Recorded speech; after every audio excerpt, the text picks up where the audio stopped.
pa rin natin sina Ramel, Arlene at Eric.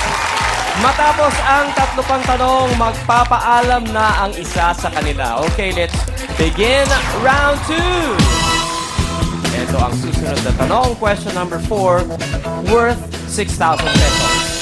Ang tatlong posibleng tamang sagot sa tanong na ito ay inidoro, liguan sa banyo, ilong, at ang tanong, para sa mga misis, magbara na raw ang lahat, huwag lang ang ano.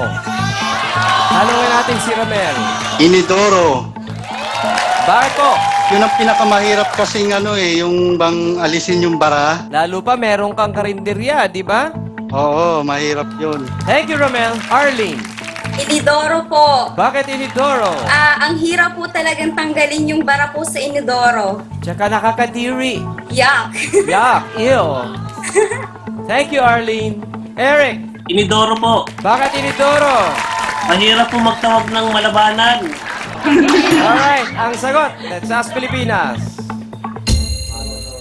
Liguan sa banyo. Mali kayo tatlo. 46%. Here now is question number 5 and this is worth 8,000 pesos. Ang mga posibleng tamang sagot.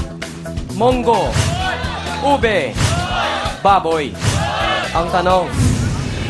Feeling ng masang Pilipino. Pinakapatok sa panlasa ang hopyang ganito ang feeling. Ang sarap ng hopya.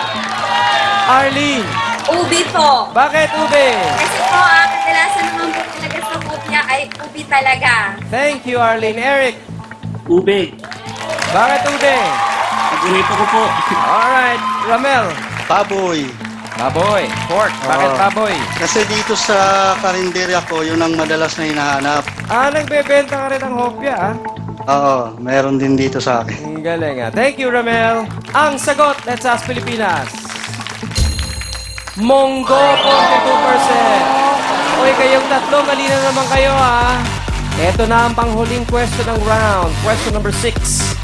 And this is worth 10,000 pesos. Ang mga posibleng tamang sagot. Yellow, orange, green, at ang tanong. Para sa mga binata, ano ang pinaka-attractive na kulay ng tsinelas? Tanungin natin si Eric. Ang sagot ko po ay yellow. Bakit yellow? Kakaputi po ng paa. Nakakaputi ng paa. Thank you, Eric. Ramel, Orange. bakit Kasi orange? masarap sa mata, tsaka yan ang paborito ng mga kabataan. Thank you, Ramel. Arlene, Yellow po. why yellow? Maaliwalas po siyang tingnan. At madali hanapin.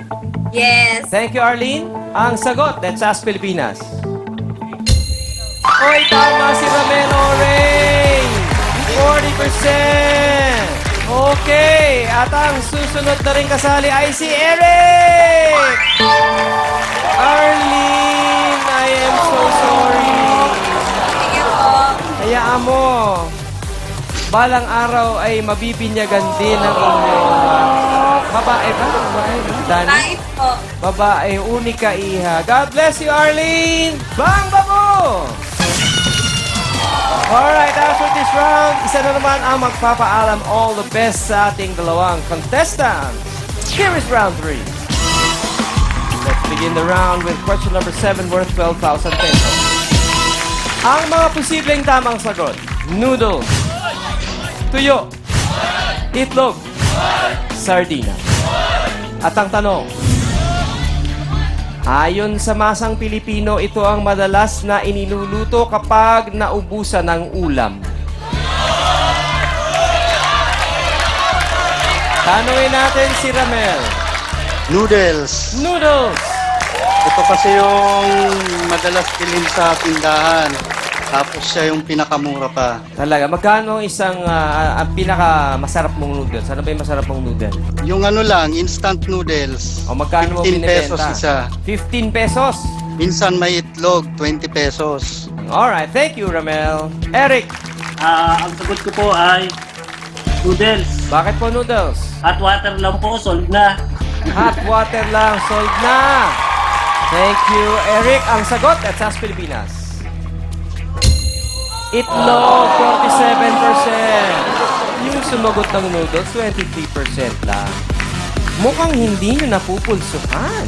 Ito na ang panghuling tanong bago ang jackpot round. Here is question number 8. And this is worth 15,000 pesos. Ang mga posibleng tamang sagot. Gin, vodka, brandy, lambanog. At ang tanong, sa palagay ng mga Pilipino, ano ang pinaka nakakalasing na uri ng alak?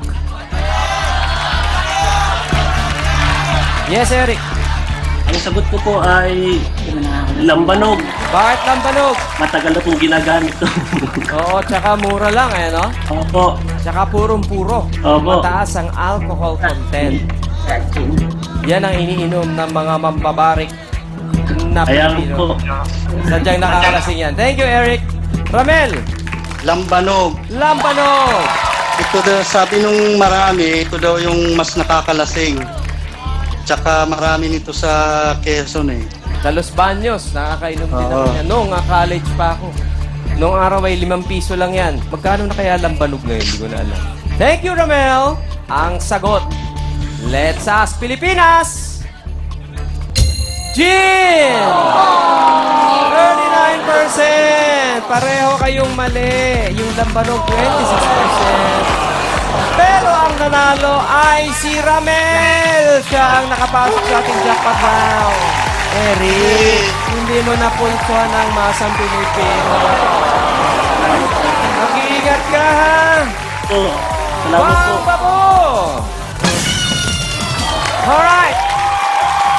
Ito na po ang resulta ng ating Let's Ask Barangay. Pasok!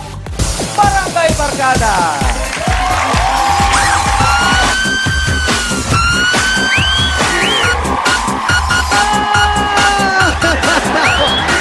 Ayan, kanina po tinanong natin ang ating tatlong contestant. Sabi ng mga taga-barangay Santa Cruz, dapat may regalo ka kapag birthday Nino. Nanay! Sa makatwid, ang nanalo natin ay dalawa. 1, 2, 3, 4, 5,000 pesos yes! At para kay Sally, 5,000 courtesy of Talk and Text. Congratulations! Uwi ng walang premyo dahil meron po tayong regalo from Talk and Text. Ayun. Akalain mo yun?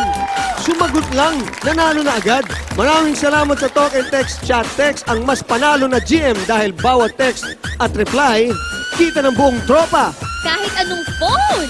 At hindi na kailangan ng Internet! Ito po ang Let's Ask Barangay dito sa Let's Ask Pilipinas! Let's Ask Filipinas